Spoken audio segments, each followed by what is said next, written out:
Ito, Kalinawan Cave. So, dalawa ka magiging cave ganyan for today. I am Ate Joy and sa likod ko natin ay si Totoy. Si Ernison po. Ayan. So, yung Kalinawan Cave guys ay may 5 layers. Ayan. Pero yung na-explore muna natin is yung first and second layer ng kuweba. Tapos kapag nabitin po kayo, pwedeng ituloy natin yan hanggang sa 3, 4, 5. Kung mataas po yung ceiling niya, malawak yung area at kahit papano, may liwanag pa. Ayan. So lahat po yan kabaliktaran ng second layer. Kasi sa second layer, zero visibility po. Ayan. May mga parts doon na medyo makipot and mababa na rin yung ceiling niya.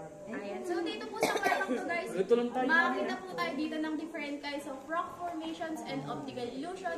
Kasama na po dyan yung mga bawal nating hawakan, katulad itong kumikinang na yan.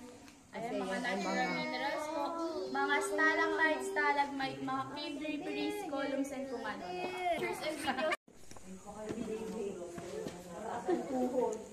Mamaya na, wala ka na dito. Isang guide dapat dito.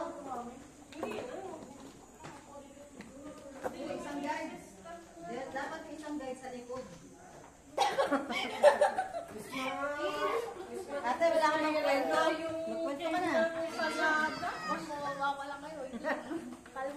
Pag daw malayo na para bumalik sa tayo ang kwento kayo. Walang mga cellphone dito. Nang maibenta na yun.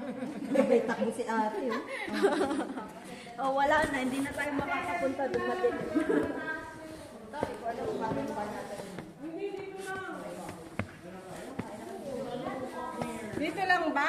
Yes. Yes, sir. Kaya.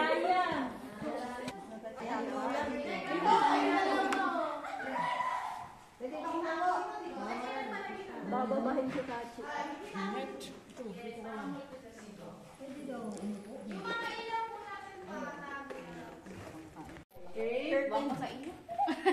Ayan, so, ayan, so, itong cave draperies na to, hindi po siya katulad ng column.